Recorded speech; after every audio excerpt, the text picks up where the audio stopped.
Aswan sudah berkenan untuk memberikan klarifikasi dari sisi beliau. Sekarang kita tanya lagi dari sisi Mbak Rima Idris begitu ya.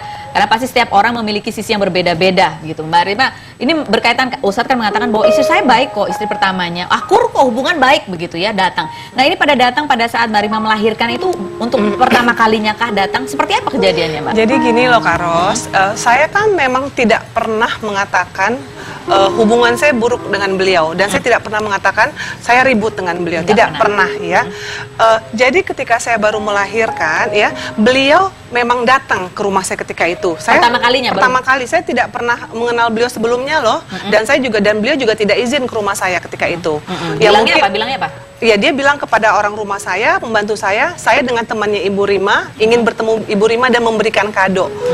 Dan saya waktu itu beliau tidak izin dulu datang ke rumah saya, gitu saya ya. Dari ini nih, Mungkin pengen melihat benar nggak ini, gitu loh, melahirkan gitu ya. Nggak apa-apa, saya sih menghargai kedatangan beliau di situ. Nah, ketika bertemu, memang beliau mau berfoto dengan anak saya, ya, foto. Setelah itu kan beliau berbicara, ngobrol sama saya, dan saya selalu bilang saya menghargai beliau berbicara dengan baik-baik kepada saya. Itu udah sering banget saya ngomong kepada teman-teman dari hati sebagai sesama perempuan. Kan saya tidak pernah menjelek-jelekan yang pertama gitu. Nah, tapi di situ beliau mengatakan ya, sampai kapanpun beliau tidak akan pernah mau dipoligami. Ya, jadi sampai kapanpun beliau tidak akan pernah mau menerima saya sebagai istri Ustadz Aswan yang kedua gitu ya.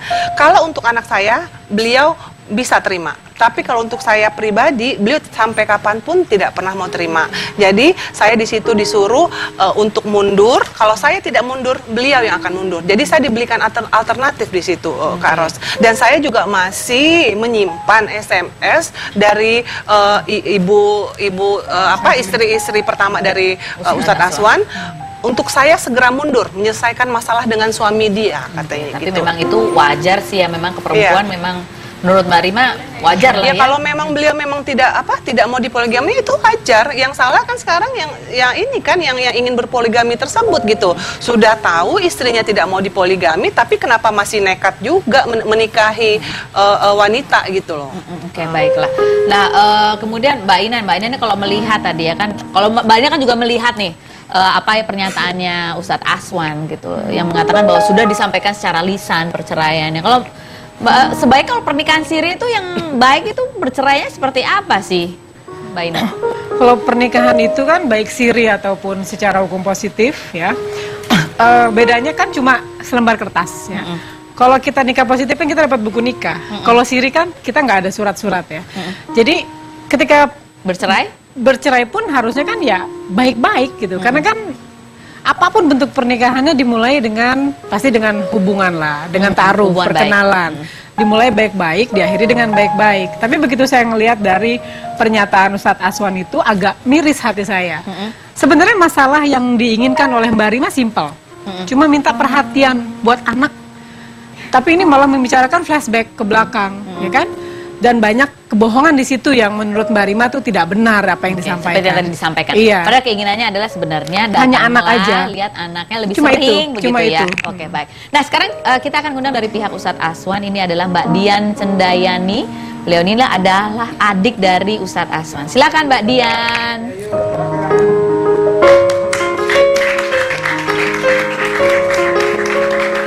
Halo Mbak Dian. Salam, silakan duduk Mbak Dian. Oke.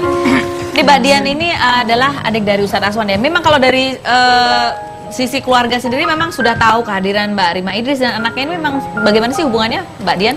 Ya keluarga besar sudah tahu. Sudah tahu, keluarga besar sudah tahu. Sudah gitu ya. tahu. Jadi memang seperti kata-kata Mbak Rima tadi memang sudah tahu begitu ya, dan tidak ada ketegangan dengan istri pertama.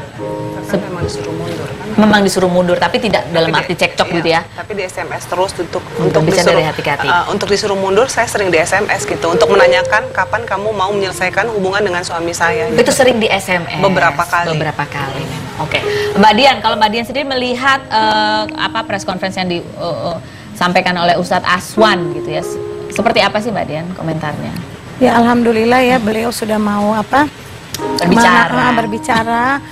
Ya kalau dari komen-komen di preskon itu saya tidak bisa banyak berkomentar karena kan yang tahu persis kejadiannya dan yang menjalani hidup rumah tangga kan antara Mbak Rima dan Ustadz. Jadi saya tidak bisa berkomentar banyak benar atau bohongnya atau cerita yang sesungguhnya atau bagaimana saya serahkan ke yang bersangkutan. Oke, begitu ya. Tapi Mbak Dian ini memang sudah kenal juga sama Mbak Rima? Sudah kenal waktu di pengajian almarhum, kan saya pernah pengajian juga aktif di situ dulu. Terus setelah itu saya hamil, melahirkan, saya sudah nggak aktif lagi, terus nggak pernah ketemu lagi. Pas ketemu, saya jadi customer Mbak Rima. Mbak Rima gitu. Tapi memang sebelum jadi customer saya sudah tahu bahwa sudah jadi istri dari Ustadz. Oke, baik. Kita lihat lagi VT dari Ustadz Aswan berikut ini. Perselisihan itu bisa jadi ada. Hal yang biasa, wajar. Ya, orang punya satu istri aja berantem melulu banyak kok. Bahwa atas semua pemberitaan yang telah beredar dan berkembang secara tidak proporsional dan cenderung fitnah, maka kami keluarga besar seperti orang tua, saudara, anak-anak, bahkan para guru dan rekan-rekan Ustadz ikut menghadapi tekanan buruk dan mengganggu aktivitas keseharian kami. Oke, baik, itu kan dari pernyataan Ustadz Aswan mengatakan bahwa itu mengganggu juga buat keluarga besar begitu. Kalau dari sisi Mbak Dian sendiri, apakah juga seperti itu yang dirasakan? Tidak sih ya, maksudnya mengganggu itu kan karena ada sebab dan akibat gitu kan. Kalau misalnya dari awal Ustadz sudah mau waktu Karima membuat masalah ini di media sudah mau muncul, mungkin tidak akan merembet kemana-mana. Kalau gitu. segera Dan akan datang. segera selesai. Tapi gitu. memang Mbak Dian ini tahu nggak bahwa memang Ustadz Aswan itu memang jarang ketemu sama anaknya dari Mbak Rima gitu? Ya tahu sih dari Karima suka cerita ke saya, kalau ketemu pernah cerita lah gitu.